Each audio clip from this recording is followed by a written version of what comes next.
بسم الله الرحمن الرحيم. أبو بكر الصديق اشتهر بقوة التصديق وقوة الإيمان. عمر فرق الله به بين الحق والباطل. عثمان بالحياء. علي بن أبي طالب معروف بالبسالة والشجاعة. عكاشة بن محصن يدخل الجنة بغير حساب ولا عذاب. طلحة بن عبيد الله قضى نحبه يعني أدى ما عليه. خالد بن الوليد سيف الله المسلول. حمزة بن عبد المطلب أسد الله وأسد رسوله. أبو موسى الأشعري أوتي مزمارا من مزامير آل داود عشان صوته جميل في القرآن.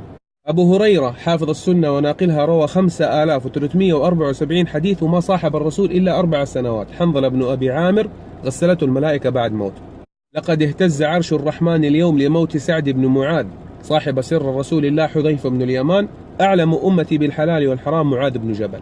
وكل واحد من الصحابة له ميزة، حتى اللي غير معروفين منهم يكفيهم شرف إنه شاف الرسول عليه الصلاة والسلام قدامهم. حتى الواحد فيهم لو ضعفت عبادته أو ضعف شوية، ثاني يوم يصلي خلف الرسول عليه الصلاة والسلام، يشوفه يتكلم، يسمع الحديث منه، ترجع عبادته، يرجع إيمانه، ترجع معنوياته. لكن في سؤال مهم يا جماعة، إيش الميزة اللي إحنا نتميز بيها؟ إحنا إيش أجرنا؟ إيش لنا؟ هم يكفيهم شافوا الرسول، إحنا آمنا به من غير ما نشوفه، فإيش ميزتنا؟ أبشركم يا جماعة، الرسول عليه الصلاة والسلام ما نسينا، حتى إحنا لنا ميزة ولنا فضل وأجر عظيم إن شاء الله إذا استقمنا على كتاب الله وسنته. الرسول عليه الصلاة والسلام ذكرنا في أحاديث كثير، ذكرنا إحنا وفي أيامنا هذه، وأعطانا ميزة. هذكر لكم بس حديثين عن الرسول عليه الصلاة والسلام عظيمة. قال عليه الصلاة والسلام: وددت أني لقيت إخواني، أتمنى أني أشوف أخواني. فالصحابة سألوا: أولسنا إخوانك يا رسول الله؟ إحنا مو أخوانك؟ قال: بل أنتم أصحابي ولكن إخواني الذين آمنوا بي ولم يروني.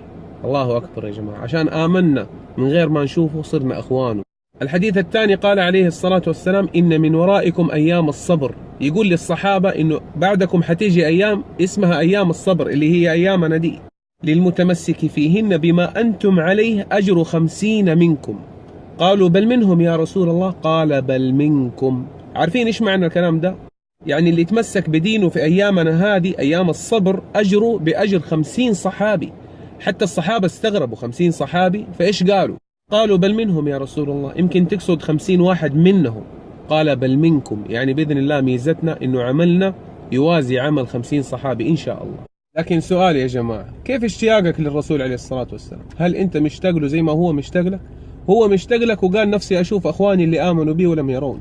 إذا كنا فعلا مشتاقين زي ما بنقول بلساننا، نتمسك بديننا في أيام الصبر هذه، وإن شاء الله مأجورين بأجر 50 صحابي، الله لا يحرمنا فضل.